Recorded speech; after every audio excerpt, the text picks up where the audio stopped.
Ya mulai pandemi ini luar biasa, yang kita juga nggak tahu rumusnya, terus terang aja awalnya itu. Dan juga magnitudenya seberapa dalam kita juga sama-sama buta waktu itu. Ya bukan saya sendiri, tapi hampir seluruh pemangku kepentingan.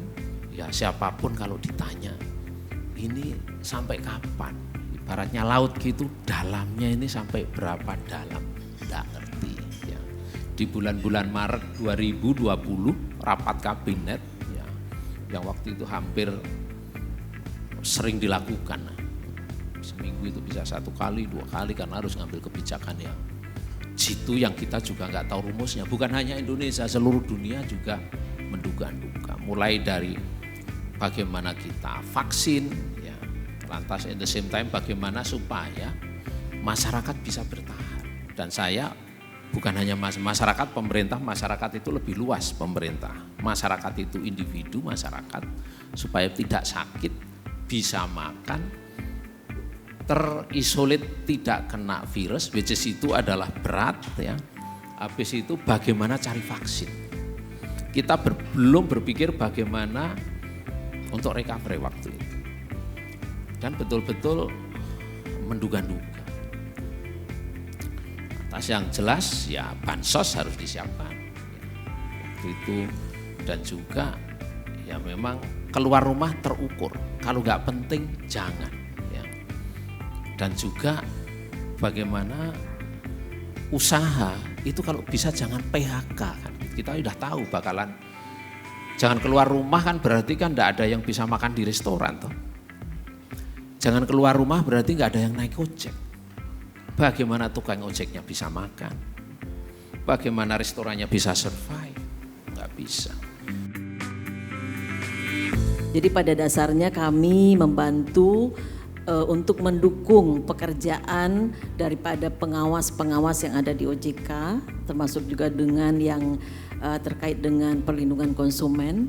Jadi kami membangun banyak sekali aplikasi, apalagi kemudian COVID membuat kita memang harus bekerja menggunakan teknologi.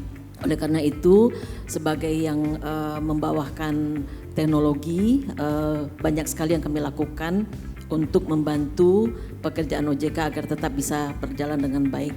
Sejak kasus COVID itu muncul di Wuhan, kami itu langsung berpikir bagaimana nanti perbankan kita apakah bisa tahan menghadapi krisis. Itu dalam pikiran saya pertama seperti itu. Kemudian pada saat kasus pertama belum muncul di Indonesia, kita berpikir untuk membuat perbankan kita itu tetap resilient dulu ya di dalam menghadapi krisis pandemi nanti itu ya. Artinya gini, jangan sampai nanti ini banknya sektorialnya hidup tapi banknya mati. Atau sebaliknya, banknya hidup, sektorialnya enggak sustain. Itu yang kita pikirkan pertama kali. Sehingga Bapak Ibu tentunya mengenal, kita langsung mengeluarkan POJK 11 mengenai restrukturisasi bahkan sebelum kasus pertama datang di Indonesia. Harus dilakukan peningkatan daripada kualitas bisnis proses dan market infrastruktur, Pak. Karena ini menentukan sekali dengan adanya teknologi dan memang blessing adanya COVID itu mengakselerasi semua inisiatif itu. Yang tadinya buka rekening harus ngisi formulir, pesan IPO mesti ngisi formulir, dan ada juga inisiatif pemerintah yang sangat menjadi poin untuk game changernya, di mana Dukcapil menerapkan KTP elektronik. Nah, database itu yang kemudian dari Dukcapil karena membuat MOU dengan kita, jadi para pelaku di pasar modal bisa mengakses sumber data elektronik dari Dukcapil. Pada saat itulah breakthrough di mana kemudian para intermediaries di pasar bisa mengakses, memfasilitasi bisnis proses pembukaan rekening yang tadinya 2 minggu, 3 minggu menjadi cuma hitungan menit atau jam. Di dalam asuransi yang dikaitkan dengan investasi atau unit link, risiko kegagalan investasi, tanggung jawabnya ada di pemegang polis.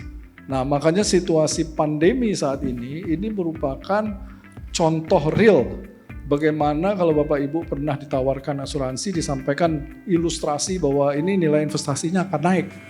Tapi anggapannya bahwa ini menambah kekayaan gitu loh. Sekarang kita minta bahwa ini bukan menambah kekayaan, dijelaskan, harus dijelaskan. Makanya ada rekaman yang nanti akan diawasi oleh pengawas. Saya punya perangkat Dewan Audit dari eksternal, ada 4 orang.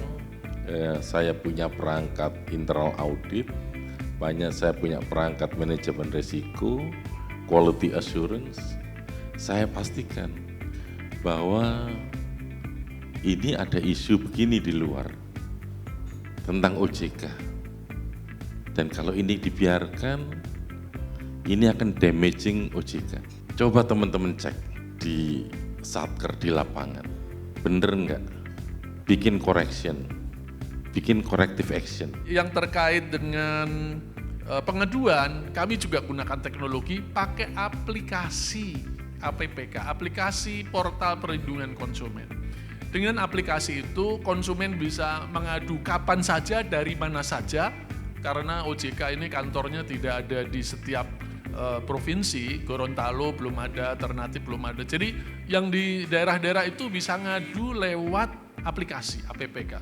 Buka website OJK, APPK, klik, nanti ngisi, dokumennya difoto, itu sudah data sudah masuk kepada pelaku usaha yang diadukan, masuk ke OJK, kemudian konsumen punya nomor untuk tracking, monitoring prosesnya sampai mana, dan masuk juga ke LAPS, Lembaga Alternatif Penyelesaian Sengketa.